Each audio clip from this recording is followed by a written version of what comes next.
Hi అండి, అందరికీ నమస్కారం. ఈరోజు మన హాస్టల్లో మామిడికాయ పప్పు చేస్తున్నాను.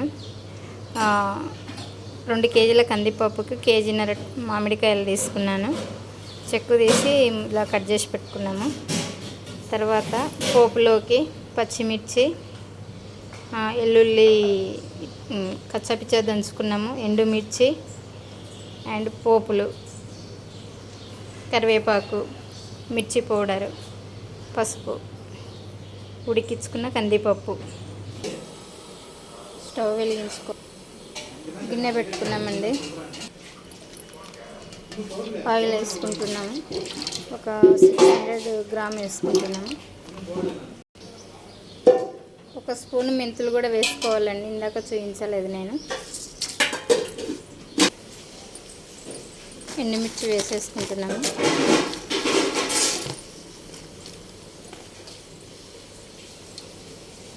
అవి కొంచెం కలర్కి వచ్చేసరికి పోపులు,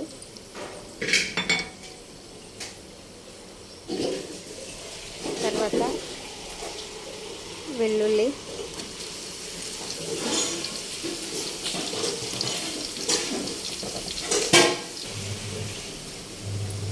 కరివేపాకు, పచ్చిమిర్చి. అప్పట్లో కుండ మీద చేసేవాళ్ళు కదండి మన అమ్మ వాళ్ళు. చాలా బాగుండేది టేస్ట్ మామిడికాయ పప్పు. అయితే ఇందులో ఉల్లిపాయలు స్కిప్ చేశాను చూడండి. ఉల్లిపాయలు వేస్తే పప్పు, మామిడికాయ పప్పు టేస్ట్ ఉండదు. ఇప్పుడు మామిడికాయలు వేసుకుంటున్నాను. కలుపుకోవాలి. నూనెలో ఉడికిస్తే పప్పు టేస్ట్ బాగుంటుంది.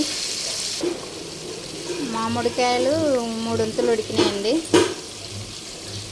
పసుపు వేసుకుంటున్నా,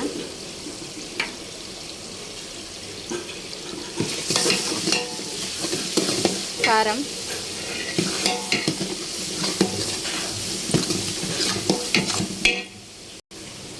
ఇదిగోండి మొత్తం గుజ్జు గుజ్జు అయిపోయింది మంచిగా.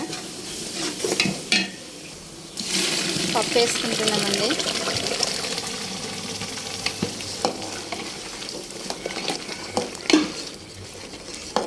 దీంట్లో ఒక లీటర్ పడుతుందండి వాటరు.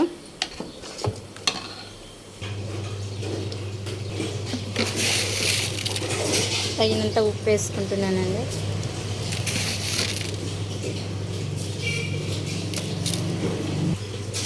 కొంచెం వాటర్ వేసుకుంటున్నాను.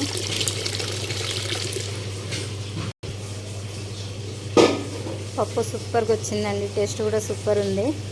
మీరు కూడా ఒకసారి ట్రై చేయండి ఇలా. Thank you.